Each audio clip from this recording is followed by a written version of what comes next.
Hello everyone. अब देखते हैं क्वेश्चन नंबर 156 जो कि सीआरई के लिए बहुत इंपॉर्टेंट होने वाला है। When the nurse check the fundus of a client on the first postpartum day, first postpartum day है और फंडस चेक किया जा रहा है। She notes that the fundus is firm, fundus के साथ firm है at the level of umbilicus है and the displaced to the right. The next action of the nurse क्या रहेगा देखिएगा। ऑप्शन ए है check the client for bladder distension, option B है assess the blood pressure of for hypotension, and option C had determined whether an toxic drugs was given, and option D है check for the expulsion of small clots। तो यहाँ पे देखिए first postmortem day है और film feel हो रहा है और साथ ही डिस्प्लेस हो रहा है राइट में। तो जब यूट्रस जो है राइट में डिस्प्लेस्ड होता है तो ये किसका इंडिकेशन होता है, ब्लैडर डिस्टेंशन का। तो क्या चेक करेंगे, check the client for bladder distension. ठीक है, नेक्स्ट देखें question number 157। The physician has ordered CAT computerised axial tomography scan for a client with the possible cerebral aneurysm. उसको क्या है, सेरिब्रल एन्यूरिज्म हो सकता है, उसको क्या ऑर्डर किया गया है, computerised axial tomography scan. Which information is most important to the nurse is preparing the client for CAT scan। तो CAT स्कैन के लिए कौन सी चीज इंपॉर्टेंट रहेगी यहाँ पे। ऑप्शन ए है is having her menstrual period, option B has a history of claustrophobia, and option C is allergy to oysters, and option D has sensory deafness। तो यहाँ पे देखिएगा जो राइट आंसर रहेगा वो क्या रहेगा आपका, इस एलर्जी टू ऑयस्टर्स। यदि एलर्जी टू ऑयस्टर्स है तो क्योंकि यहाँ पे डाई की जरूरत होगी तो डाई से एलर्जी हो सकती है, इसलिए इसका राइट आंसर रहेगा ये। यहाँ पे सेंसरी डिफनेस किस में रहेगा, MRI के अंदर। यदि MRI करवा रहे हैं उसकी तो उसमें हमें पेशेंट को बोलना पड़ता है ना, तो इसलिए उसमें सेंसरी डिफनेस नहीं होना चाहिए। नेक्स्ट है question number 158। A 6 month old client is placed on the strict bed rest following a hernia repair. Which toy is best suited to the client? Option A है colourful crib mobile, and option B है hand held electronic games, and option C है cars in a plastic container, and option D है 30 pieces of jigsaw puzzle. तो यहाँ पे ध्यान देना है कि उसको हर्निया का रिपेयरमेंट हुआ है और 6 month ओल्ड बेबी है, तो उसके लिए क्या सुटेबल गेम रहेगा। ठीक है, तो यहाँ पे देखिए 6 month का जो बेबी है उसके लिए पजल्स नहीं खेल सकता वो ना, और इलेक्ट्रॉनिक गेम्स के लिए भी थोड़ा बड़ा होना चाहिए, तो ये दोनों हट गए। अब बचे कलर क्लिप मोबाइल और एक बचा कार्स इन प्लास्टिक कंटेनर। तो कलर क्लिप मोबाइल जो है थोड़ा छोटा बच्चा होता है 6 month से, तो वो उसके लिए ठीक रहता है। तो ऑप्शन सी यहाँ पे राइट आंसर माना है, option C is right answer. Next है question number 159। The nurse is preparing to discharge off the client with a long history of polio. The nurse should tell the client that taking a hot bath will decrease stiffness and spasticity. Option B है schedule of a strenuous exercise will improve muscle strength. Option C rest periods should be scheduled through the day, and option D है visual disturbance may be corrected with prescription classes। तो यहाँ पे polio का patient discharge हुआ है तो उसमें क्या बताएगी देखिएगा। तो यहाँ पे देखिए पोलियो का जो पेशेंट होता है उसके अंदर जो है मसल्स वीकनेस हो जाती है, इसके लिए उसमें क्या जरूरी है, रेस्ट जरूरी है। तो यहाँ पर राइट आंसर रहेगा आपका रेस्ट जो है उसके थ्रू आउट डे में शेड्यूल्ड होना चाहिए ना। Next question number 160। A client on postmortem unit has a proctoepisiotomy हुआ है पेशेंट को। The nurse should anticipate administrating which medicine. तो कौन सी मेडिसिन यहाँ पे एडमिनिस्ट्रेट करने की जरूरत पड़ सकती है। ऑप्शन ए है डुलकोलेक्स सपोजिटरी, ऑप्शन बी है डोक्यूसेट सोडियम, ऑप्शन सी है मेथाइलगोनोवाइन मेलेट, एंड ऑप्शन डी है मेथाइलफेनिटेट। तो यहाँ पे देख दिया प्रोक्टोएपिजियोटोमी हुआ है तो वहाँ पे स्टूल सॉफ्टनर की जरूरत पड़ेगी, स्टूल सॉफ्टनर की जरूरत पड़ेगी। यहाँ पे स्टूल सॉफ्टनर क्या है, डोक्यूसेट सोडियम जो है यह स्टूल सॉफ्टनर है। तो ऑप्शन बी राइट आंसर यहाँ पे रहेगा। क्योंकि यहाँ पे देखिए जो सपोजिटरीज है ना डुकोलक्स, ये डॉक्टर के एडवाइस पे ही दिया जाता है, ठीक है, एडवाइस करेगा तो ही दिया जाता है, तो इसलिए इसको नहीं दें। तो यहाँ पे राइट आंसर क्या रहेगा हमारा, बी रहेगा। नेक्स्ट है 161, ए client with pancreatic cancer has an infusion of TPN, total parental nutrition. The doctor has ordered a sliding scale insulin. The most likely explanation for this order is, so option A है total parental nutrition lead to negative nitrogen balance and elevate glucose level. Option B है total parental nutrition cannot be managed with oral hypoglycemic.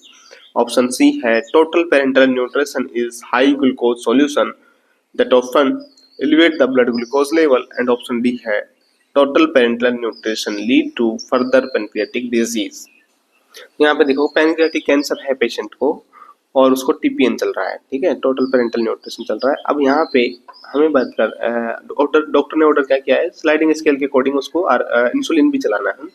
तो insulin क्यों दे रहे हैं उसको, तो ये यहाँ पे क्वेश्चन है और आंसर ऑप्शन यहाँ पे दिए हुए हैं कि पहला ऑप्शन तो ये है कि टोटल पेरेंटल न्यूट्रिशन जो है वो नेगेटिव नाइट्रोजन बैलेंस को एलिवेट को लीड करता है और ग्लूकोज लेवल को बढ़ाता है। ग्लूकोज लेवल को तो बढ़ाएगा लेकिन नेगेटिव नाइट्रोजन को लीड नहीं करता है, वो ट्रीट करने के लिए दी जाता है, ये गलत हो गया, ठीक है। टोटल पेरेंटल न्यूट्रिशन जो है can not be manage with oral hypoglycaemic, तो ओरली जो मेडिकेशन है हाइपोग्लाइसेमिक मेडिकेशन उनसे ट्रीट किया जा सकता है लेकिन डिफिकल्ट रहता है वो, है ना, तो ये भी गलत है। ऑप्शन सी है टोटल पेरेंटल न्यूट्रिशन जो है हाई होता है glucose solution that elevate the blood glucose level, है ना। और ऑप्शन डी है total parental nutrition lead to the further pancreatic disease, तो फर्दर पैनक्रियाटिक डिजीज को थोड़ी लीड करता है, गलत है। ऑप्शन सी यहाँ पे राइट आंसर रहेगा, ठीक है, क्योंकि यहाँ पे ग्लूकोज का लेवल बढ़ जाएगा, जैसे टीपीएन देंगे ग्लूकोज का लेवल बढ़ेगा। पैनक्रियाटिक कैंसर वैसे है उसको इंसुलिन का प्रोडक्शन इतना हो नहीं रहा, तो इसलिए हम इंसुलिन बाहर से देते हैं। Option sorry question number 162, the adolescent primigravida, क्या है primigravida, who is 10 weeks of pregnant attend the antepartal clinic for her first checkup to develop a teaching plan the nurse should initially assess. तो एक teaching plan से पहले क्या assess करेगी, option A है the client's knowledge of the sign of preterm labour, option B the client's feeling about the pregnancy, and option C whether the client was using a method of birth control, and option D the client's thought about future children। तो यहाँ पे देखिएगा adolescent प्राइमिग्रेविडा है, पहली बार pregnant हुई है और 10 week की प्रेगनेंसी है, तो 10 वीक की प्रेगनेंसी में हमें प्री टर्म लेबर का तो क्या ही डिस्कस करेंगे, उसके साथ नहीं करना है, ठीक है। ऑप्शन बी है फीलिंग अबाउट प्रेगनेंसी, बिल्कुल हाँ, फीलिंग उसकी क्या है प्रेगनेंसी के बारे में, अभी क्या फील कर रही है वो, तो ये हम उससे पूछेंगे। ऑप्शन सी में देखें क्या है मेथड ऑफ बर्थ कंट्रोल का, इसका पूछने का क्या सेंस है, प्रेग्नेंट हो चुकी है तो बर्थ कंट्रोल का कोई यहाँ पे पूछना लेट हो गया, इतना नहीं पूछना है यहाँ पे। फ्यूचर चिल्ड्रन के लिए भी यहाँ पे नहीं पूछेंगे, तो पहले क्या पूछेंगे हम कि पेशेंट क्या फील कर रहा है आपकी प्रेगनेंसी में अभी। नेक्स्ट है question number 163, the client has an order for Demerol, meperidine, Demerol को मेपेरिडीन भी बोलते हैं, and Phenergan, promethazine to be given together, the nurse is aware that the purpose of this order is. तो ये दोनों दवाइयां साथ में दी जा रही हैं एक पेशेंट को, कौन कौन सी, मेपेरिडीन और प्रोमेथाजिन जिसको हम फेनार्गन बोलते हैं, तो ये दोनों साथ में क्यों दी जा रही हैं, तो इसका क्या पर्पज रहेगा। ऑप्शन ए है फॉर इट्स सिनर्जिस्टिक इफेक्ट, इसको सिनर्जिस्टिक इफेक्ट को बढ़ाने के लिए दी जा रही है, for its agonist effect, for its extra pyramidal effects, and option D है फॉर इट्स एंटागोनिस्टिक इफेक्ट। तो यहाँ पे देखिएगा जो डेमोरोल है ये क्या है, नार्कोटिक है, नार्कोटिक एनाल्जेसिक है, और ये क्या है, एंटी एंजाइटी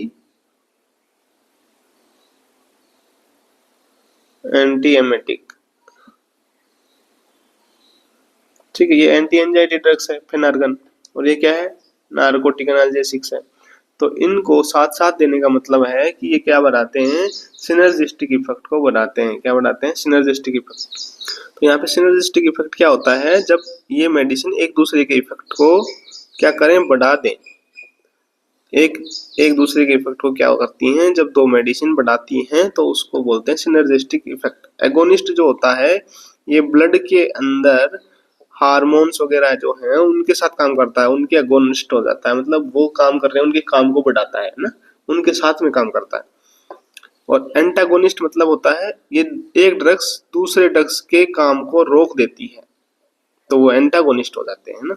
और सिनर्जिस्टिक इफेक्ट मतलब उनके वो एक जो काम चल रहा है, एक मेडिसिन जो काम कर रही है उसके काम को और बढ़ा देगी वो, है ना, तो वो है सिनर्जिस्टिक इफेक्ट। और एगोनिस्ट में तो मतलब उसके साथ में मिलकर काम कर रहा है, यानी कि वो उसके काम को, जैसे अपने ब्लड के अंदर हार्मोन्स वगैरह हैं उनके साथ में काम कर रहा है, तो वो हुआ agonist.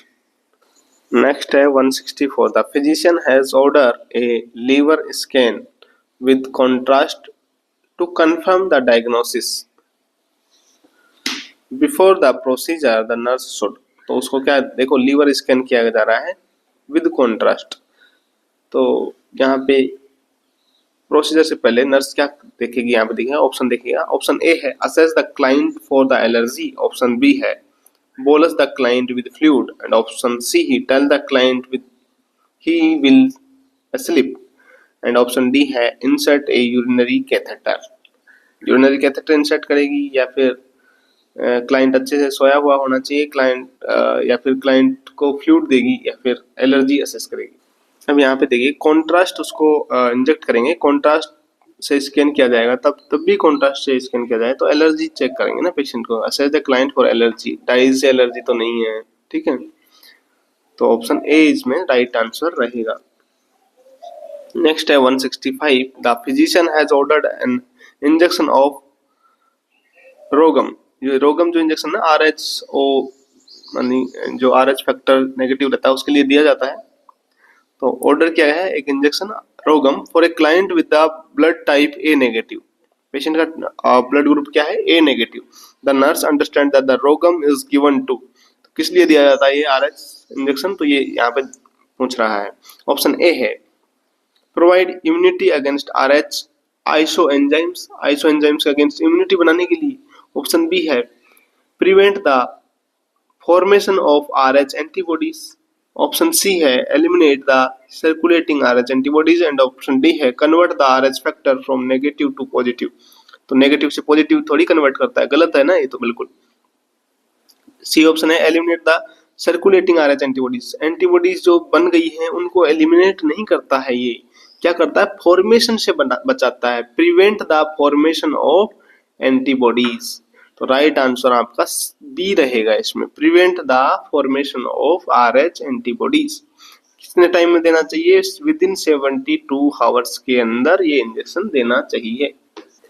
Question number 166, the nurse is caring for the client admitted to the emergency room after a fall. X-ray reveal that the client has several fractured bone in the foot. Which treatment should be nurse anticipate for the fractured foot? Option A है application of a short inclusive spica cast. Option B है stabilization with plaster of Paris cast. Option C है surgery with Kirchner wire implantation, and option D है no bandage to be used to correct the fractured foot। अब यहाँ पे देखिएगा बहुत सारा multiple fracture हुआ है उसको पेशेंट को फुट के अंदर, ठीक है, फुट की जो बोन है, तो यहाँ पे कैसे उसको ट्रीट करना चाहिए, तो यहाँ पे राइट आंसर बिल्कुल यही है, ऑप्शन बी राइट है कि स्टेबलाइजेशन करेंगे ना, जब बोन फ्रैक्चर होता है हम उससे स्टेबलाइजेशन करेंगे, किसके द्वारा, प्लास्टर ऑफ पेरिस कास्ट के द्वारा, पीओपी का कास्ट यूज करते हैं, तो ऑप्शन बी राइट आंसर रहेगा ना। सर्जरी करने की जरूरत तब रहती है जब यानी कि बोन जो है फ्रैक्चर होके बाहर निकल गई हो, है ना, यहाँ पे मल्टीपल फ्रैक्चर है उसके अंदर, तो अलाइनमेंट सेट करके स्टेबलाइजेशन करके हम उसको कास्ट लगा देंगे तो ऑटोमेटिकली जुड़ जाएगा। तो क्वेश्चन नंबर 167 है nurse is performing the Trendelenburg test for the client with multiple sclerosis. क्या है, पेशेंट को मल्टीपल स्क्लेरोसिस है, उसका ट्रेंडलनबर्ग टेस्ट किया जा रहा है। The nurse is aware that this test is used to, तो यहाँ पे क्वेश्चन पूछा है कि टेंडलनबर्ग टेस्ट किस लिए यूज किया जाता है। ऑप्शन ए है मसल्स वीकनेस के लिए, ऑप्शन बी है फ्लूइड रिटेंशन के लिए, ऑप्शन सी है ability to concentration and option D है डेक्सेरिटी। तो यहाँ पे देखिएगा टेंडलनबर्ग जो टेस्ट होता है वो किस लिए किया जाता है, मसल्स वीकनेस के लिए किया जाता है। किसके लिए किया जाता है, मसल्स वीकनेस के लिए। देखिएगा हिप डिस्प्लेसमेंट के साइन है ये, हिप डिस्प्लेसिया या डिस्प्लेसमेंट के साइन है। क्या क्या है, टी ट्रेडलनबर्ग साइन होता है एक तो ना, ट्रेडलनबर्ग, इसमें ये टेस्ट किया जाता है, पेशेंट को खड़ा किया जाता है तो एक पैर पे खड़े करेंगे तो वो टिल्ट हो जाता है, एक साइड में टिल्ट हो जाता है, जहाँ पे जो है पेल्विक यानी कि हिप जो जॉइंट है वो वीक होता है उधर से। दूसरा है ओर्टालानी साइन, ओर्टालानी साइन, बार्लो साइन और ए एक होता है। तो ए मतलब होता है यहाँ पे एसिमेट्री ऑफ एसिमेट्री हो जाती है किसकी किसकी, gluteal fold and thigh folds की। तो ये सब किसके साइन है, हिप डिस्प्लेसमेंट के साइन है। तो यहाँ पे मसल्स वीकनेस को चेक करने के लिए ये किया जाता है। नेक्स्ट है question number 168, following a heart transplant a client started on medication to prevent organ rejection. Which category of medication prevent the formation of antibody against the new organ? तो कौन सी कैटेगरी की जो एंटीबॉडीज बनाने से रोकती है। Option A है antiviral drugs, option B antibiotics drugs, option C है इम्यूनोसप्रेसेंट एंड ऑप्शन डी है एनाल्जेसिक्स। तो इम्यूनोसप्रेसेंट ड्रग्स जो होती हैं वो क्या करती हैं, ऑर्गन रिजेक्शन के लिए यानी कि एंटीबॉडी बनने से रोकती हैं। तो ये यहाँ पे राइट आंसर है। एंटीवायरल किसी वायरल इन्फेक्शन में दी जाती है, एंटीबॉडी किसी बैक्टीरियल इन्फेक्शन में दी जाती है, एनाल्जेसिक्स पेन किलर होती है। नेक्स्ट देखिएगा question number 169, the nurse is preparing the client for the cataract surgery, the nurse is aware that the procedure will use. Cataract surgery में क्या प्रोसीजर है, ऑप्शन देखिए, mydriatics to facilitate removal, option B है miotic medication such as Timoptic, option C है a laser to smooth and reshape the lens and option D है silicone oil injection into the eyeball. तो cataract surgery में क्या procedure किया जाता है। तो यहाँ पे देखिए कैटरेक्ट क्या होता है, ओपेसिटी ऑफ लेंस होता है। क्या होता है, ओपेसिटी ऑफ लेंस, उसी को हम कैटरेक्ट बोलते हैं। तो यहाँ पे सबसे पहले माइड्रियाटिक्स ड्रॉप डाली जाएंगी जिससे क्या होगा, डायलेट हो जाएगा प्यूपिल्स और जो उसको रिमूव कर दिया जाएगा किसको, लेंस को। लेंस जो है ओपेसिटी हो रखी है उस लेंस को रिमूव किया जाएगा, रिप्लेस किया जाएगा। तो ये कैटरेक्ट सर्जरी में होता है। यहाँ पे मायोटिक्स ड्रग्स क्या करती हैं, मायोटिक्स वो ड्रग्स होती हैं जो प्यूपिल्स को क्या कर देती हैं, कॉन्स्ट्रिक्ट करती हैं ना, कॉन्स्ट्रिक्ट करती हैं। माइड्रियाटिक्स DRID मीन्स क्या कर देती हैं, डायलेट कर देती हैं। तो हमें डायलेट करवाना है। अब यदि एक क्वेश्चन और आया था अभी, ग्लूकोमा के अंदर ग्लूकोमा हो रखा है, उसके अंदर ग्लूकोमा में क्या होता है, इंक्रीज हो जाता है IOP। ठीक है, तो इसके टाइम में कौन सी मेडिकेशन दी जाती है, तो उसमें मायोटिक दी जाती है ना, मायोटिक दी जाती है। मायोटिक मतलब वो पीपल्स को क्या करती है, कॉन्स्ट्रिक्ट करती है। तो वो मेडिकेशन ग्लूकोमा में दी जाती है। तो यहाँ पे राइट आंसर रहेगा आपका option A. Next question number 170, A client with the Alzheimer disease is awaring placement in A skilled nursing facility, which long term plans would be most therapeutic for the client? Option A है placing mirror in the several location in the home, option B है placing a picture of herself in the her bedroom, option C है placing simple sign of indicate the location of the bedroom, bathroom and so on, option D है alternating healthcare workers to prevent world। तो देखिएगा Alzheimer disease के अंदर patient को कौन सा जो है लॉन्ग टर्म का जो थेरेप्यूटिक प्लान सही रहेगा नर्सिंग फैसिलिटी प्रोवाइड करने के लिए। तो यहाँ पे देखिएगा कि उसको पिक्चर लगाएंगे उसके बेडरूम में, तो इसका क्या सेंस है, मिरर लगाएंगे बहुत सी जगह पे नहीं। ऑप्शन सी यहाँ पे placing the simple sign indicate the location of bedroom, तो सिंपल साइन लगाएंगे जिससे वो पता लगेगा ये बेडरूम है, ये बाथरूम है और जो भी चीजें हैं उनके बारे में। तो ये सही आंसर है। और ऑप्शन डी यहाँ पे क्या दे रखा है कि हेल्थ केयर वर्कर जो है प्रिवेंट करेंगे उसके बोर्डम को अल्टरनेट कर करके। यहाँ पे ऑप्शन सी सबसे बेस्ट आंसर। नेक्स्ट है client with the abdominal cholecystectomy returns from surgery with a Jackson-Pratt drain. The chief purpose of the Jackson-Pratt drain is, तो Jackson-Pratt drain जो है क्यों लगाया जा रहा है पेशेंट को? ऑप्शन ए है prevent the need for dressing changes, option B है reduce the edema at the insertion, and option C है provide for wound drainage, and option D है keep the common bile duct open. तो देखिएगा जो भी drain लगाया जा रहा है वो किस लिए लगाया जा रहा है, ताकि वुंड का ड्रेनेज जो है वो उसमें आ सके, इसलिए लगाया जा रहा है। तो यहाँ पे आएगा प्रोवाइड फॉर वुंड ड्रेनेज के लिए ड्रेन लगाया जाता है। नेक्स्ट है 172 question, the nurse is performing an initial assessment for a newborn Caucasian male delivered at 32 week of gestation, the nurse can expect to find the presence of। तो देखिएगा initial assessment कर रहे हैं newborn का, जो कि Caucasian है, यानी कि व्हाइट गोरी स्किन वाला बच्चा पैदा हो रहा 32 वीक ऑफ गेस्टेशन। तो उसके अंदर क्या प्रेजेंस हो सकता है? Option A Mongolian spot, option B है scrotal rug, and option C है head lag, and option D है वर्निक्स कैसियोसा। तो यहाँ पे सबसे पहले देखेंगे डिलीवर कितने वीक पे हो रहा है? 32 वीक पे, यानी कि प्री टर्म डिलीवरी हो गई। ये क्या हुई? Pre term. Pre term delivery होगी तो सबसे पहले हम उसमें क्या चेक करेंगे भाई?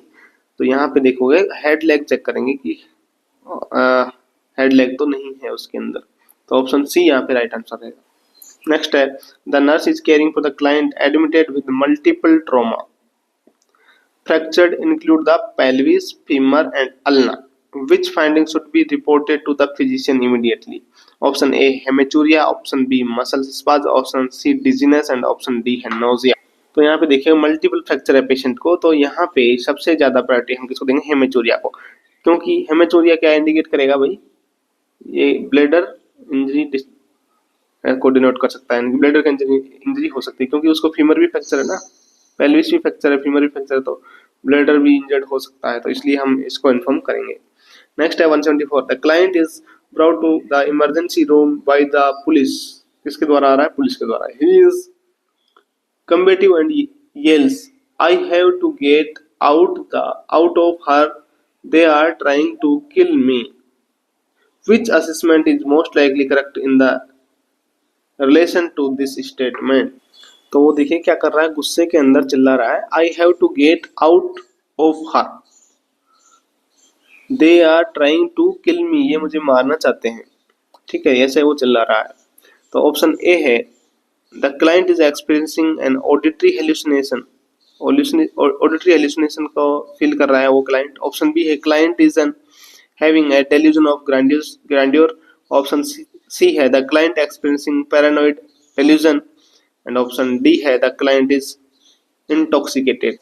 तो ये जो बोल रहा है कि देव वो मुझे मार देंगे, तो ये किसको डिनोट कर रहा है? पैरानॉइड डेल्यूजन को। तो ऑप्शन सी राइट आंसर रहेगा, experiencing paranoid delusion. Paranoid delusion के अंदर क्या होता है? पेशेंट ऐसे ही कहता है कि मुझे मार देंगे, मार रहे हैं मेरे बारे में, ऐसे कर रहे हैं ना। नेक्स्ट है 175, the nurse is performing tracheostomy care if the client cough out the inner cannula, the nurse should.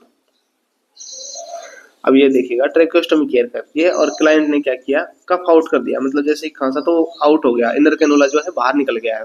तो ऑप्शन ए है call the doctor, option B replace the inner cannula with a new one, and option C है hold open the stoma with forceps, and option D है bring rescue breathing. तो यहाँ पे right answer क्या रहेगा? देखिए उसमें इनर कैनुला निकल गया है, आउटर कैनुला तो है ना, तो इसलिए हमें क्या है उसको रिप्लेस कर देना है, इनर कैनुला जो है वो दूसरा लाके लगा देना है, ठीक है, बस ये इसमें राइट आंसर रहेगा। नेक्स्ट है 176, an infant's Apgar score is 9 at 5 minutes. कितना स्कोर आ रहा है? 9 आ रहा है। The nurse is aware that the most likely cause for the deduction of 1 point इज। तो 1 पॉइंट का डिडक्शन किसकी वजह से हो सकता है? The baby is cold, the baby is experiencing bradycardia, option C the baby's hand and feet are blue, and option D है द बेबी इज लेथार्जिक। तो इससे हो सकता है ना, baby's hand and feet are blue, तो इसमें 1 number दिया जाता है ना, तो इसलिए 1 नंबर कम मिल गया इसको, क्योंकि इसको बोलते हैं एक्रोसाइनोसिस और ये नॉर्मल फाइंडिंग ही रहती है, तो option C right answer. Next है 177, the primary reason for the rapid continuous rewarming of the area affected by the frostbite is to। तो ऑप्शन ए है lessen the amount of cellular damage, option B है prevent the formation of blister, option C है promote the movement, option D है prevent pain and discomfort। तो यहाँ पे देखियो frost bite हुआ है उसको, तो फ्रोस्ट बाइट में रिवार्मिंग किया जा रहा है पेशेंट को, रैपिडली कंटिन्यूअस रिवार्मिंग, इसलिए क्यों किया जाता है, ताकि सेलुलर डैमेज जो है वो कम हो। तो ऑप्शन ए इसमें राइट आंसर रहेगा। Next 178, a client recently started on haemodialysis, haemodialysis start किया गया है उसको, want to know how the dialysis will take the place of his kidney, the nurse response is based on knowledge that haemodialysis work by. तो वो पूछ रहा है कि हीमोडायलिसिस कैसे काम कर रहा है, किडनी की जगह कैसे काम कर रहा है, तो वो बताया कैसे, क्या बताएगी nurse. Option A passing water through the dialyzing membrane, option B eliminating plasma protein from the blood, option C lowering the pH by removing non volatile acid, and option D है filtering waste through the dialyzing membrane. तो यहाँ पे right answer क्या रहेगा, क्या waste को क्या कर रहा है, फिल्टर कर रहा है। डायलाइजिंग मेम्ब्रेन है इसके अंदर, उसके द्वारा वेस्ट को फिल्टर कर रहा है। ये कह रहा है लोअर द पीएच, पीएच को लो थोड़ी करता है, ये गलत हो गया। Eliminate the plasma, plasma protein को भी नहीं निकालती डायलिसिस मशीन है। ये ऑप्शन ए में पासिंग वाटर, वाटर थोड़ी पास हो रहा है इसमें, क्या क्या पास हो रहा है, ब्लड पास हो रहा है। तो देखिएगा 179, during a home visit a client with AIDS tell the nurse that he has been exposed to measles, which action by the nurse is most appropriate। AIDS का पेशेंट है, आ रहा है, तो वो बोल रहा है कि मिजल्स से एक्सपोज हो गया है, तो नर्स का क्या अप्रोप्रिएट एक्शन रहेगा। Administer an antibiotics, option B है contacting the physician for an order of immunoglobin, option C है administering an antiviral, and option D है telling the client that should remain in isolation for 2 weeks. यहाँ पे देखिए ads का patient है, तो immuno compromised patient है, ठीक है, इम्यूनो कॉम्प्रोमाइज्ड पेशेंट है, तो इम्यूनो कॉम्प्रोमाइज्ड पेशेंट के अंदर मिजल्स हो गया है, तो हमें क्या और मतलब फिजिशियन से कांटेक्ट करेंगे, किसके लिए, इम्यूनोग्लोबुलिन के लिए। तो ऑप्शन बी राइट आंसर यहाँ पे रहेगा।